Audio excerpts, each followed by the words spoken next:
Hello guys, how we doing? Welcome back to the Free Hammers. It's Luke. It's Monday, back to work. Yesterday was heartbreaking, wasn't it? Real disappointing in the end. Thanks again for anyone who watched the watch along with me yesterday. It was good fun, and thank you for all the lovely comments on the review that I did after the game. So after 7 games, 3 wins, 2 draws, 2 losses. Both losses, no coincidence, came after the Europa League game. And you know, moving forward, squad rotation is going to be really important. Good point was made on West Ham Fan TV post-match point. Actually, if we can win them next 2 games in the Europa League, the 2 Genk home and away, I think 12 points, you know, we can probably afford, you know, to play a slightly lesser team in those last 2 games against Rapid Vienna away and Zagreb at home, because, you know, you're probably more or less guaranteed to go through. But, you know, there's massive incentive to winning the group, because you skip another round, which also gives us more time to rest players. But yeah, it's a shame, because if we would have won yesterday, we would have been on 14 points, which then, you know, you're averaging 2 points a game, which, you know, is great form. You know, anyone you say, oh, if you're averaging 2 points a game, you know, you're going to have a top season. So it's just a shame that we've, you know, just slipped up a bit yesterday. But full credit to Brentford, they were absolutely fantastic yesterday. They really were. Top performance from them. You know, we can sit here and, you know, and talk about the dark arts and stuff like that, the time wasting stuff like that. This is part of football, you know. It's clever. It's clever, you know. It wound the fans up. The game plan worked for them. And I'm not saying that's just what all their game was about, because, you know, the first half they were pressing us and, you know, knew our game style. And for some reason we just kept going for the long ball, as I said. And they've got these big 6'7" defenders that, whoa, that you're not going to beat in the air. But yeah, listen, last minute goal is always going to hurt. Wanted to look into a bit more though, you know, in terms of rotation. I put a tweet out yesterday saying Areola needs to start, and, you know, people started going, oh, you're really going to blame him for that goal? It's not just that goal. It's just, you know, there's the first goal, he did well, it's a bit unlucky.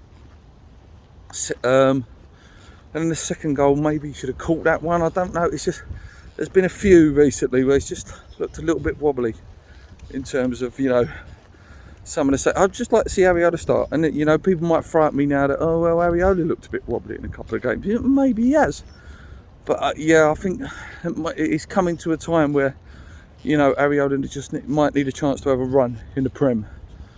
And then Souček as well. You know, there's definitely something not quite right with him at the moment, whether it's tiredness or, you know, whether he's gamed again. And this is back to the Declan Rice thing. Is Declan Rice as the Declan Rice situation in terms of, you know, him wanting to go more forward and score more goals, is that affecting the way Souček plays? You know, Souček very effective going forward, and, you know, and they can usually cover for each other, and is, as much as Rice has been quite successful with it, is it stumping Souček a bit. Let's be fair, Souček is not a passer of the ball.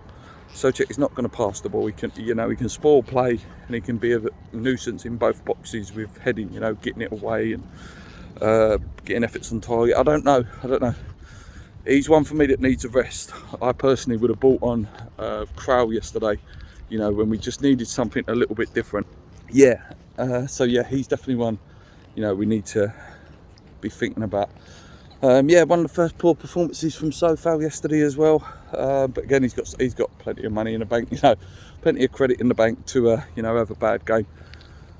Nice to see that he signed a new contract yesterday or Saturday, was it? So that's good news for us, you know, player that we need to tie down. Let's just hope, as a couple of channels said, let's hope he's not on a Lunga and a Schemmel, you know, has a great season and then starts going off. I don't think he will. I don't think he's that sort of player at all. But yeah, what got me as well with yesterday's game is, again, back to that lack of substitutions. It's not a case of trusting players. It's just, you know, it's good management in the last few minutes. You know, you see the top managers do it. They just do a substitution just to waste that stoppage time. You know, you think if, you know, you would have bought on Yarmolenko or someone like that, during the end of the game, or brought on just anyone, Vlasic, anyone, then you waste a couple of minutes. Hey, that would have been good TV. That would have, you would have seen me fall over there. That would have been great TV. But yeah, Moyes, a few question marks with Moyes in terms of, you know, just bringing players up at the right time. I know some people are saying it's all the players' fault. No, there's a little bit with that was Moyes in terms of, you know, he should have been shouting at them, don't keep kicking it long, and changed up players that were playing awful. So some players were really, really bad in that first half, and he could have changed it. But yeah, we remain positive, guys. A lot more is going right with West Ham at the minute than is going wrong. You know, we're very, very comfortable position in Europa League. You know, our league position is good as well. I think we are actually a couple of points ahead of what we were last season. And it's going to be a funny old season, you know, as it always is with us. And again, I think we just have to manage ourselves a bit better. And that's Moyes, you know, using players instead of, you know, constantly not using subs or keeping players on that a little bit too long. It's just going to burn them out too early, and I don't want us to be absolutely done by February, which is the risk, you know. We need to get a few more bodies in, just in terms of who we can bring on. Like Lanzini could have come on yesterday as well, just to do something, because the tiredness is really starting to show. It really, really is. Right, I've waffled on too much about tiredness now. Anyway, so the next game's Everton away, and we've got quite a tough month actually. Tough month for games. I was looking at the fixtures. It's Everton. I think then we've got Man City in the cup, and then I think it's Tottenham, which, you know, always, you know, it's a tough game. It's always a, you know, big battle, London derby, one we don't want to lose, one we love to win. And there is a couple more really tough ones in there, so some games are going to start getting up now, and obviously we've got the 2 games as well coming up. So let's hope that we can, you know, just bounce back from this. Maybe the international breaks come at a good time. You know, just to regroup and think things through. Not that we're going on a bad run. We are not on a bad run by any stretch of the imagination. I just think we are starting to look tired. Again, the international break ain't going to help us though. I say it help us. You got Souček away, Rice away, Soufal away. Loads of players are away. Yeah, I don't know. I really don't know. I'm trying not to be negative, guys. I'm trying not to be negative, because I think we're doing really well so far. I really, really do. Yeah, I think I'm going to leave it there, guys. Thank you so much for tuning in. Nice to nearly slipping over. That would have been funny for you this morning. But yeah, I'll leave it there, guys. Let me know what you think about the squad rotation, you know, and the depth, and what needs to happen. And should Areola come in, and, you know, should we give Krau a go and let Souček have a rest for a bit? And what about the Souček and Rice thing? Do you guys think that Rice might be, you know, Rice's ambition to go forward is sort of changing the way that Souček needs to play, and maybe it's not quite suiting him? It'd be nice to hear your opinions on it, guys. Yeah, until next time, guys, come on your irons, keep believing, enjoy your week. Yeah, and I'll be back as and when any news comes out this week. Let's go.